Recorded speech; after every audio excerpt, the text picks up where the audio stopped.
أن الله معك حيثما كنت وخالق الناس بخلق حسن وأحب الناس ما تحب لنفسك. Hadis riwayat Bukhari. Jamaah salat subuh yang dirahmati Allah Subhanahu wa taala, di antara nikmat terbesar yang Allah berikan kepada kita adalah nikmat iman. Sejak kita berada di alam rahim, saat usia janin 120 hari, di sana ada sebuah transaksi bahwa kita menjadi orang mukmin yang taat kepada Rabb. Allah Subhanahu wa taala bertanya, "Alastu bi rabbikum?" Qalu bala. Di sana kita sudah berjanji kepada Rabb akan menyembah Allah Subhanahu wa taala dan melaksanakan segala perintahnya serta menjauhi segala larangannya. Dan kemudian ketika kedua orang tua kita adalah orang yang beriman kepada Allah Subhanahu wa taala, sehingga hari ini kita menjadi mukmin yang hakka, mukmin yang terbaik dalam hidup dan kehidupan kita. Semoga saja bukan mukmin, bukan iman yang ada di dalam diri kita ini bisa kita jaga, bisa kita rawat sampai akhir kehidupan kita dengan mampu mengucapkan kalimat syahadatain la ilaha illallah Muhammadur Rasulullah. Amin. Maka oleh karena itu, iman yang telah bersemayam dalam diri kita, maka dia perlu kita pupuk, perlu kita jaga, perlu kita rawat, sehingga dia tumbuh subur dan nampak ketika orang-orang, saudara-saudara di sekitar kita melihat, hatta binatang sekalipun tahu bahwa kita adalah orang yang beriman. Maka pada kesempatan berbahagia ini mari kita lihat paling kurang ada 3 ciri mukmin yang hakka. Insyaallah tentunya dalam hadis-hadis yang lain disebutkan dengan ciri-ciri yang lain. Yang pertama kata Rasulullah, afdalul iman an ta'lama anna Allah ma'aka haitsuma kunta. Yaitu mukmin, seorang mukmin yang merasa dirinya senantiasa diawasi oleh Allah Subhanahu wa taala, atau dengan bahasa lain adalah seorang mukmin yang memiliki sifat dan sikap muraqabah. Sifat dia merasa bukan atasan yang mengawasi, bukan orang-orang manusia yang ada di sekitarnya yang mengawasinya, bukan pimpinannya. Kalau dia punya atasan, bukan atasannya, tapi siapa? Allah Subhanahu wa taala. Inilah sikap yang sangat mulia. Ketika sifat dan sikap ini dimiliki oleh seorang mukmin, maka orientasi hidupnya, maka perilakunya adalah ala ma yanfa'u. Orang beriman yang merasa diawasi oleh Allah Subhanahu wa taala, maka perilakunya adalah ala ma yanfa'u, hanya yang bermanfaat saja. Ketika dia berjalan kepada yang bermanfaat. Ketika dia berbicara, maka dia berbicara yang bermanfaat. Ketika dia melihat, maka dia melihat yang bermanfaat. Ketika dia mendengar, maka dia hanya mendengar yang bermanfaat. Ketika dia berfikir, maka yang dia fikirkan hanya yang bermanfaat. Ketika dia berteman,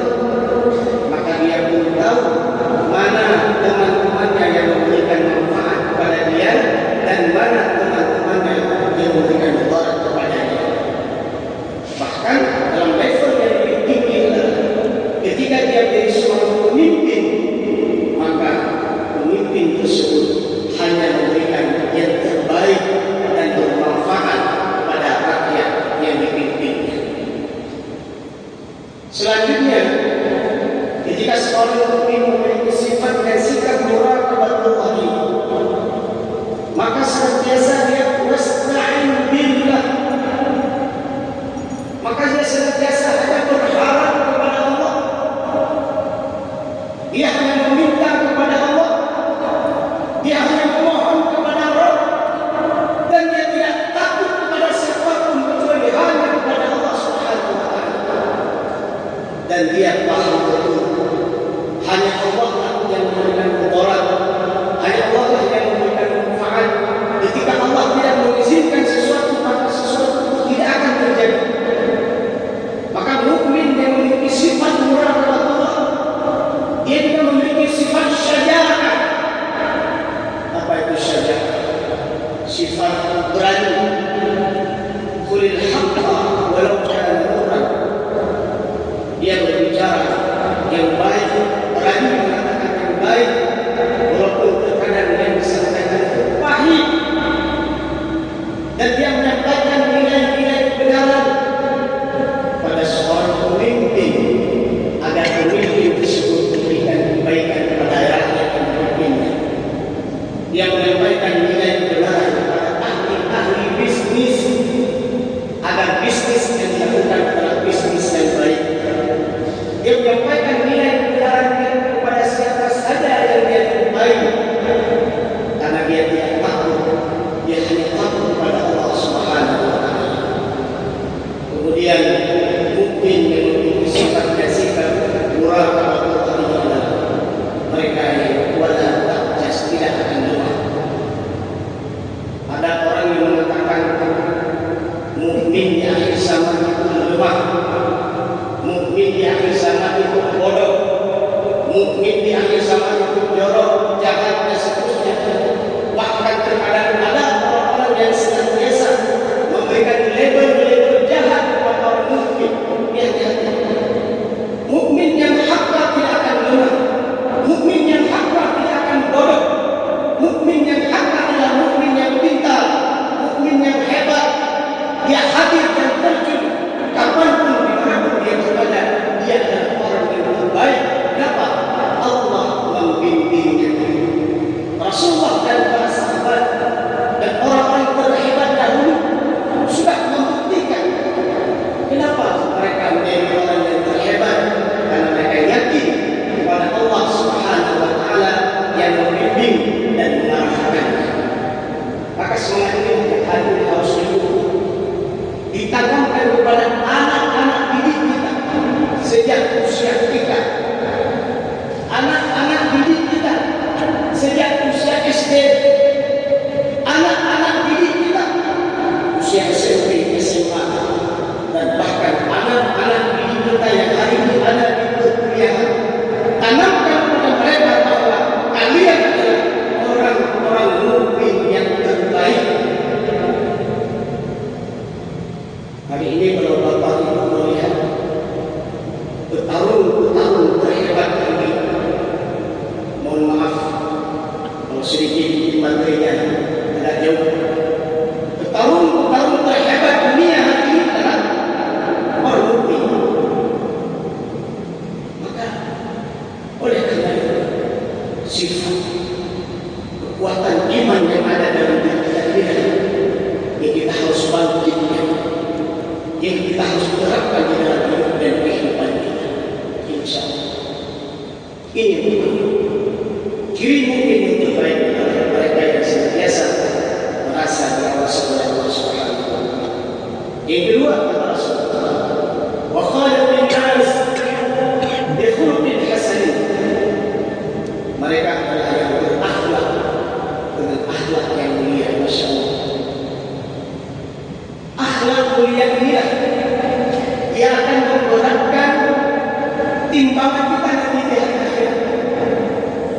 Ketika kita ditimbang, maka akhlak mulia ini memberikan peluang besar seseorang mendapatkan surga Allah Subhanahu wa Ta'ala. Dan akhlak jelek itulah yang akan menyebabkan seseorang dimasukkan ke dalam neraka Allah Subhanahu wa Ta'ala. Maka oleh karena itu, akhlak mulia ini sangat penting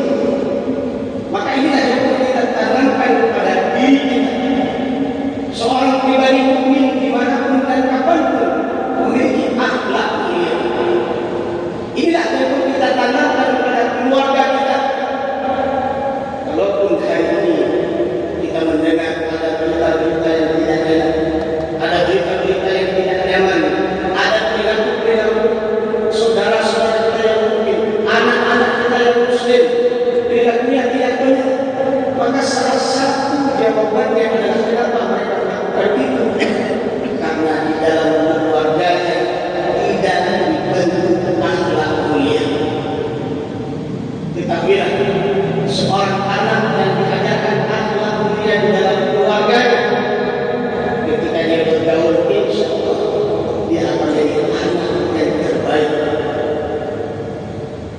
Seorang suami, seorang bapak, seorang pemimpin dalam sebuah keluarga, akhlaknya mulia di dalam keluarganya, maka saat dia bergaul dengan sesamanya dalam masyarakat, dalam kehidupan, dia akan menjadi pribadi yang akhlak mulia.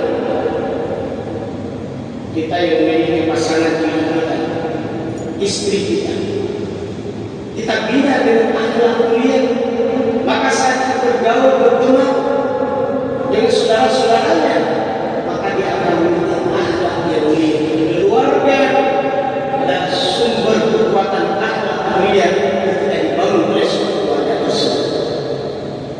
Bahkan dalam masyarakat pun, ketika masyarakat tersebut dibangun akhlak mulia, maka masyarakat tersebut akan menjadi masyarakat yang mulia.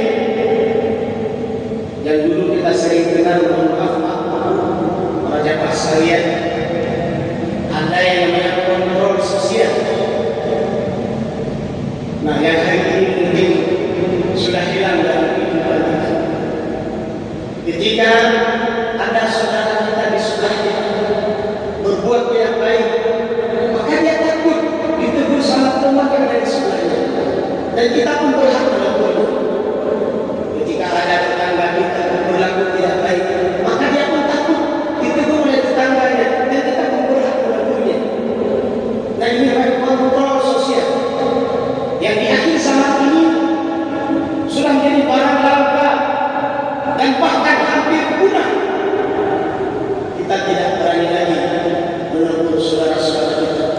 Kita tidak berani lagi menegur kalau ada orang yang berbuat tidak baik, dan bahkan kita tidak berani menegur kalau ada pasangan kita berbuat tidak baik, dan bahkan kita tidak berani menegur lagi kalau ada anak kita berbuat tidak baik. Jadi kontrol sosial sangat penting. Yang dulu kita kontrol sesuatu bisa lewat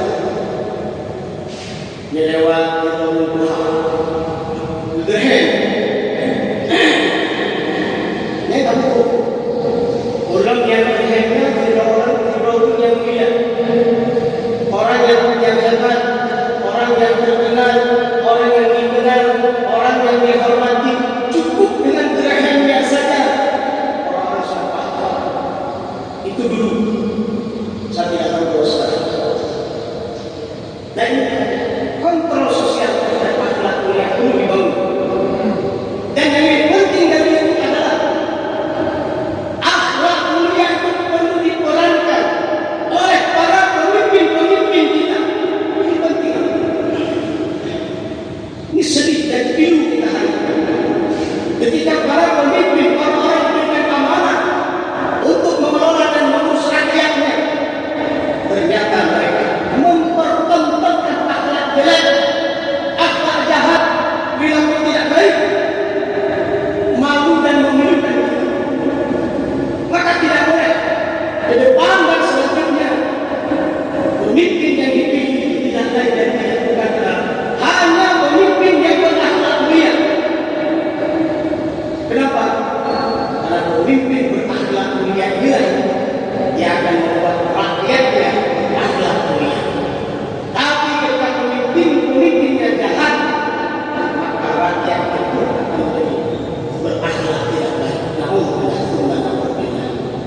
terakhir, sifatnya sikap para mukmin yang terbaik. Wa ahibbin nas la tuhibbu li nafsi. Seorang mukmin itu mencintai saudaranya sebagaimana dia mencintai diri sendiri. Dia bahagia kalau saudara di sampingnya bahagia. Dia senang ketika melihat saudaranya senang. Namun dia juga akan sedih ketika melihat saudaranya sedih.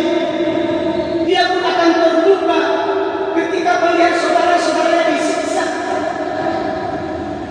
Apalagi kalau dia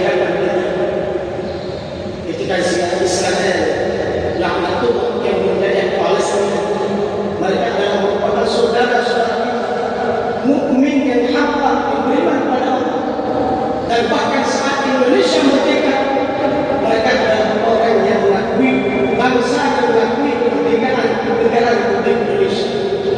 Maka ketika hari ini mereka ditindas, mereka dizalimi, mereka dibunuh, maka mana doa terbaik kita, infak terbaik kita yang kita berikan kepada mereka. Dan insya Allah doa orang mukmin yang dipanjatkan, kebaikan orang mukmin yang diberikan kepada saudara-saudaranya, Allah Maha mendengar, Allah Maha mengetahui. Dalam banyak ayat hadis Rasulullah sallallahu alaihi wasallam, Allah Subhanahu wa taala akan memenangkan orang para pejuang fi sabilillah.